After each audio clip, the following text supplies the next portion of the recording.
Hello বন্ধুরা, আমি সুস্মিতা আবার একটা নতুন ভিডিও নিয়ে চলে এসেছি। এটা হচ্ছে গোলা রুটির একটা রেসিপি। বন্ধুরা, তোমরা সবাই কেমন আছো? আশা করি ভালো আছো। এই গোলা রুটিটা আমি কিভাবে বানাবো আজকে এটাই তোমাদের সাথে শেয়ার করব। চলো তাহলে দেখা যাক। এখানে পেঁয়াজ, লঙ্কা আর হচ্ছে ধনেপাতা ছোট ছোট করে কুচি করে কেটে নিয়েছি। তার মধ্যে আমি ময়দাটা ঢেলে দিয়েছি। পাত্রটা চেঞ্জ করেছি বলে এটা এইরকম হয়ে গেছে, ঠিক আছে। ওইখানটা মনে হলো যে মাখা অসুবিধা হবে, এই জন্য বড়ো একটা পাত্র নিলাম। এটার মধ্যে সব ঢেলে নিয়েছি, পেঁয়াজ, লঙ্কা আর ধনেপাতা, সাথে একটা ডিম দিয়ে দিয়েছি। দেওয়ার পরে এটাকে আমি ভালো করে এবার নুন দিয়ে দিলাম আর সামান্য একটু চিনি দিয়েছি, দিয়ে এটাকে ভালো করে মেখে নিয়েছি। মাখার পরে এই রকম হয়েছে গোলাটা আমার। এটা দিয়েই আজকে আমার গোলা রুটির রেসিপিটা তৈরি করা হবে। বন্ধুরা, তোমরা সবাই স্কিপ না করে একটু ভিডিওটা দেখো প্লিজ। এই যে এখানে আমি তেল গরম বসিয়ে দিয়েছি কড়াইতে, আর আমি এই যে দিয়েও দিলাম একবার। এইভাবে এই গোলা রুটিটা তৈরি করব।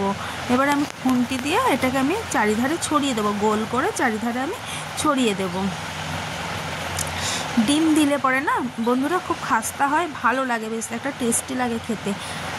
এই যে আমি দিয়ে দিলাম। যখন এটা এক পিঠ হবে, এক পিঠ হওয়ার পরে আমি এটাকে উল্টে দেবো। এই যে আমি উল্টে দিয়েছি, কত সুন্দর দেখতে লাগছে। ধনে পাতাগুলো বেশ ফুটে উঠেছে, বেশ ভালো লাগছে। ওটা নামিয়ে নিলাম, দিয়ে আরেকবার আমি ভেজে নেব সেম পদ্ধতিতেই। আরেকবার আমি আবার পরপর আমি এরকম করেই ভেজে নেব। তেল দিয়ে দিলাম, তেল দিয়ে দেওয়ার পরে এইবারে আবার ওই গোলাটা যে রয়েছে বাটারটা ওটা দিয়ে দিলাম। দেওয়ার পরে সেম পদ্ধতিতে আবার আমি খুন্তি দিয়ে চারিধারে ছড়িয়ে দেব, গোল করে ছড়িয়ে দেব। দেওয়ার পরে এটাকে এক পিঠ হতে দিতে লাগবে। ভালো করে আমি বেশ চারিধারে ছড়িয়ে দিচ্ছি। এইবারে এটা এক পিঠ আবার যখন হবে, এটাকে আমি আবার উল্টে দেব। এই যে আমি এক পিঠ হওয়ার পরে উল্টে দিয়েছি, এটা আবার হবে। এটা উল্টে দিয়েছিলাম, হবে। এই যে আমার হয়ে গেছে, এরকম হয়েছে দেখতে। কেমন হয়েছে বন্ধুরা তোমরা সবাই একটু জানিও।